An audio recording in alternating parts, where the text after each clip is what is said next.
Hey everybody, so we have an offer sheet. We have some fun going on in the NHL right now as the Carolina Hurricanes have tendered an offer sheet for Montreal Canadiens forward Jesperi Kotkaniemi. 1 year, $6.1 million, trying to force the Canadiens' hand and trying to get back at the Canadiens for what they did with Sebastian Aho back in 2019. So we're going to get into it all here. Before we start, I just ask you to please subscribe and hit that thumbs up. It helps out so much and is greatly appreciated. But let's take a look at what's going on. So Jesperi Kotkaniemi is a 21-year-old forward who can play center or left wing.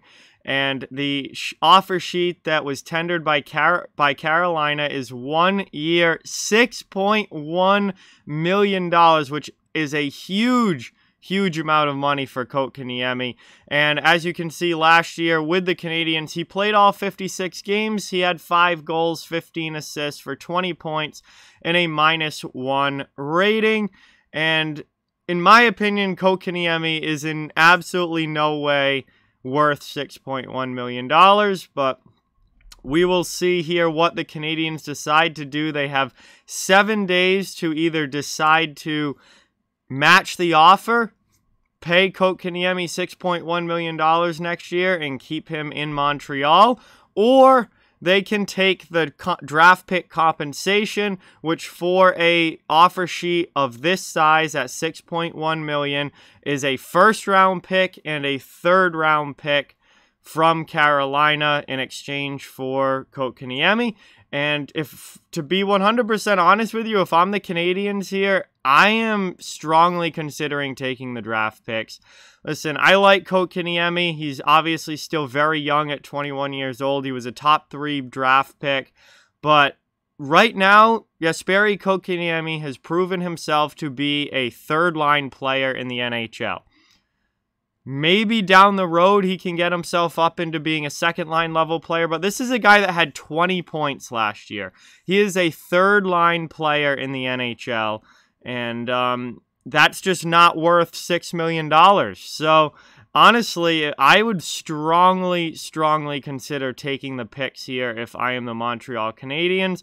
A first-rounder and a third-rounder will definitely have some value. I mean, if you want to use those picks, you can get a couple of solid players there, at least one really solid player there. An extra first-round draft pick can always go a really long way. Or you can use them as trade assets. I mean, first and thirds are very tradable, and you could, bring in another player and maybe even bring in another center if you need to, using those first and third round picks. But right now, I don't think Kotkaniemi is worth this kind of money. I don't think Montreal can afford salary cap-wise to be paying Kotkaniemi this kind of money. And I would be strongly considering taking the picks here if I were the Canadiens.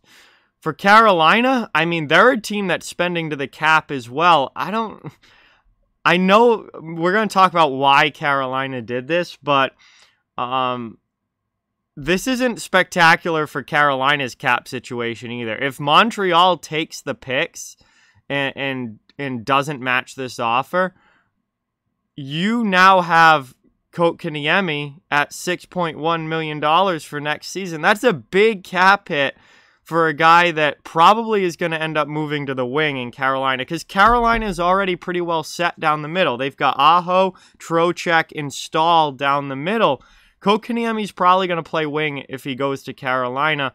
And sure, he might get top 6 wing time. He might get third-line wing time. So either way, a guy that had 20 points last season, really, unless we're going to see some monumental jump in Kotkaniemi next year, he's not worth $6 million. And now Carolina is going to have to pay him that $6 million if Montreal doesn't match this offer and he actually does go to the Canes. So salary cap wise, I don't think, whoever gets him at this price, this is not a good price for Kotkaniemi, at least from what we've seen of him at the NHL level so far. Now, again, he's still really young. He's got a lot of upside potential. And, if we see a huge jump in his game and he doubles what he did last year, then all of a sudden it's not as bad. And that's kind of, I guess, the chance that you're taking here. But it's a risky move to pay him $6 million.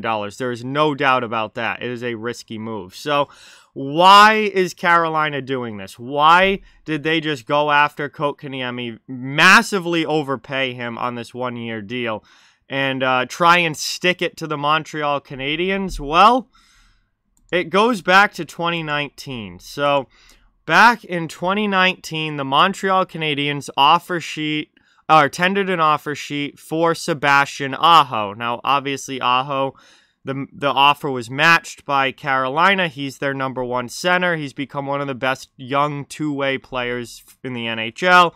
And, it's worked out well for the Carolina Hurricanes. But Montreal still tendered that offer sheet, trying to steal Aho away from Carolina and go to the Canadiens. And Marc Bergevin, when this happened, said this: Sebastian Aho accepted our offer. He wants to come to Montreal. He sees our youngsters coming up in the organization, and he wants to be a part of that. We're proud, but there's still a waiting period. And obviously, during that waiting period, Carolina matched Montreal's offer and got Aho to stay there long term. And he's now a major core piece of the Hurricanes. Well, Carolina did not forget, and Carolina was not pleased with the Canadiens trying to steal away Sebastian Aho.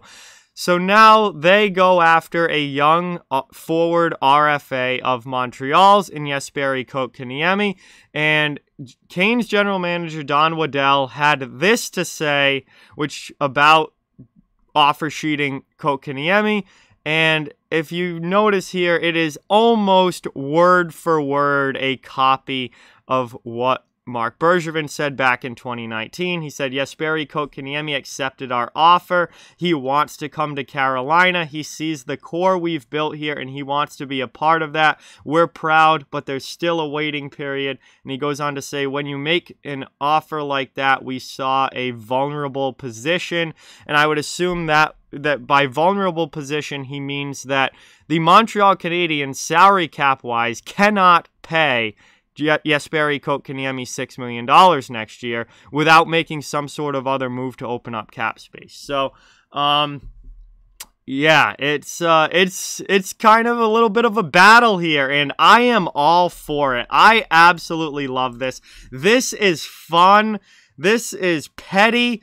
But it's such a exciting and interesting thing to happen in the offseason. I love seeing two teams go at it the way that these two teams are going at it. Not even on the ice, but off the ice.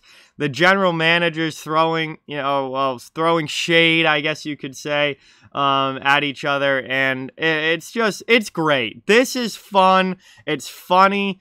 It's keeping things interesting, and I wish we saw a lot more of this in the NHL. I wish we saw more of the battle between two teams, not even obviously on the ice, but off the ice, where we have GMs going at it, and we've got teams, trying to steal players away. We hardly ever get offer sheets in the NHL, and I think most of it's because the draft pick compensation for offer sheeting guys is extremely high.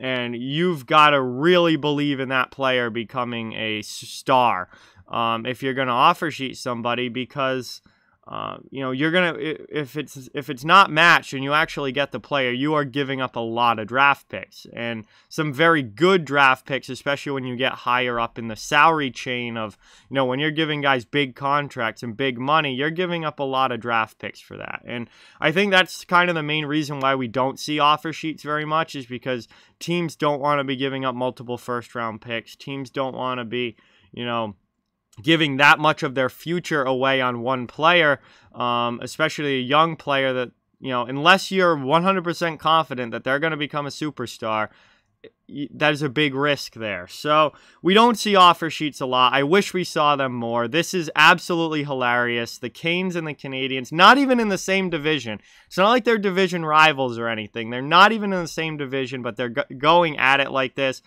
Canes, obviously, trying to get back at Montreal for something that happened 2 years ago, and I am just all for it. It is hilarious, and we'll see how it turns out. As of right now, Montreal has not made any sort of decision as to whether they're going to match the offer, if they're going to take the picks. Again, like I said, I would strongly consider taking the picks here if I'm the Canadiens, because I do not think Kotkaniemi is worth $6 million per season. I don't know if he's ever going to be. He's going to have to really make some progress offensively to ever justify that kind of salary. So, if we'll see what happens. Again, we don't know, but as a fan, this is absolutely awesome. It's absolutely hilarious, and I wish we saw more of it in the NHL. So with that, like, comment, share, subscribe, follow on social media. All those links are down in the description. If you'd like to further support the channel, links to our Patreon, merchandise store, donation link, and channel memberships are down in the description as well. Keep spreading the word about this channel. Let's keep this thing growing. Thank you so much for watching. Hope you enjoyed, and I'll talk to you guys soon.